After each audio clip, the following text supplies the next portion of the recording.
Alors, j'ai participé donc à l'ouvrage que dirige Dominique Régnier sur cette grande question où va la démocratie. En effet, on connaît dans de très nombreux pays européens, mais peut-être de manière plus vive en France qu'ailleurs, une crise de la démocratie représentative telle qu'elle s'était réinventée à l'issue de la Seconde Guerre mondiale sur les décombres des régimes dictatoriaux qui avaient recouvert de leur chape de plomb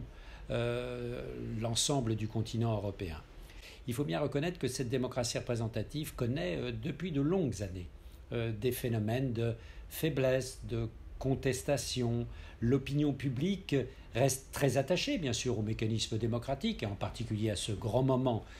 qu'est le vote, mais on voit bien qu'une majorité, par exemple, de Français et beaucoup d'Européens, particulièrement dans les pays de l'Europe du Sud, considèrent que cette démocratie fonctionne mal, qu'elle est un peu impuissante par rapport à de grands enjeux comme la question du chômage, la question de l'emploi, la question de la réduction de la dette publique. Et sur ce fond de contestation, de désillusion, naît une volonté au mieux de renouveler cette démocratie, de l'enrichir d'autres formes de démocratie,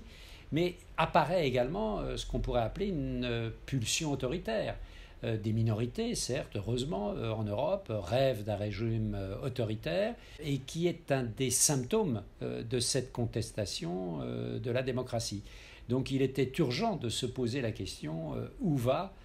en 2017, la démocratie en France et en Europe.